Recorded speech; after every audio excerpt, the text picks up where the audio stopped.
क्या भगवान हमें जो भी सुख और दुख देते हैं वो हमारे कर्मों के अनुसार देते हैं या अपनी मर्जी से? आइए इसे एक छोटी सी कहानी के थ्रू समझते हैं। एक बार लक्ष्मी और नारायण पृथ्वी पर घूमने आए। कुछ समय घूमकर वो विश्राम के लिए एक बगीचे में जाकर बैठ गए। नारायण आंखें बंद करके लेट गए और लक्ष्मी जी बैठकर नज़ारे देखने लगी। थोड़ी देर के बाद उन्हें देखा कि एक व्यक्ति शराब के नशे में धुत गाना गाते हुए आ रहा था। उस व्यक्ति को अचानक ही ठोकर लगी। ठोकर लगने से उसने उस पत्थर को लात मारी और अब्द शब्द कहने लगा, गालियां देने लगा। लक्ष्मी जी को बड़ा बुरा लगा। अचानक उस व्यक्ति की ठोकरों से पत्थर हट गया और वहाँ से एक पोटली निकली। उस शराबी व्यक्ति ने उसे उठाकर देखा तो उसमें हीरे जवाहरात भरे थे। वो खुशी से नाचने लगा और पोटली उठाकर चलता बना। ये देख लक्ष्मी जी बड़ी हैरान हुई। उन्होंने जब उसका कच्चा चिट्ठा देखा कि ये व्यक्ति तो बहुत झूठा, चोर और शराबी है, सारे गलत काम करता है, इसे भला ईश्वर ने कृपा के काबिल क्यों समझा। उन्होंने नारायण की ओर देखा, मगर वो तो आंखें बंद किए मगन थे, मुस्कुरा रहे थे बंद आंखों से ही। तभी लक्ष्मी जी ने एक और व्यक्ति को आते हुए देखा।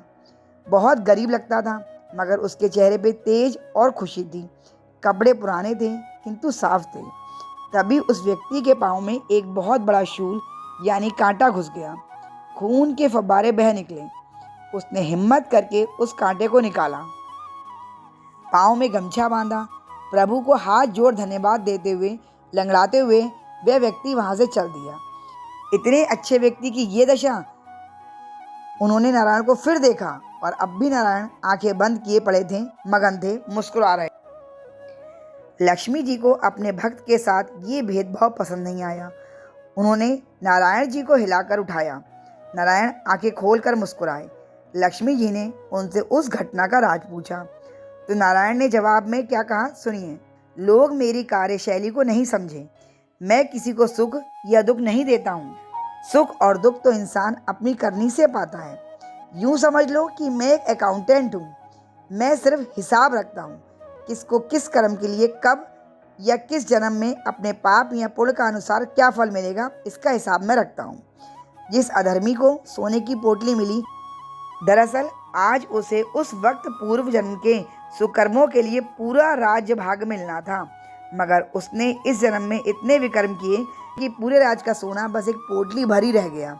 और उस भले व्यक्ति ने पूर्व जन्म में इतने पाप करके शरीर छोड़ा था कि आज उसे शूल यानी फांसी पर चढ़ाया जाना था, मगर इस जन्म के पुण्य कर्मों की वजह से उसे शूली एक शूल में बदल गई। अर्थात ज्ञानी को कांटा चुभे तो उसे कष्ट होता है, दर्द तो होता है, मगर वो दुखी नहीं होता। दूसरों की तरह वह भगवान को नहीं कोसता, बल्कि हर तकलीफ को प्रभु इच्छा मान, इसमें भी कोई भला होगा मानकर हर कष्ट सहकर भी प्रभु का धन्यवाद देता है। ये छोटी सी कहानी आपको पसंद आई हो तो लाइक, शेयर, सब्सक्राइब जरूर कर लें फ्रेंड्स।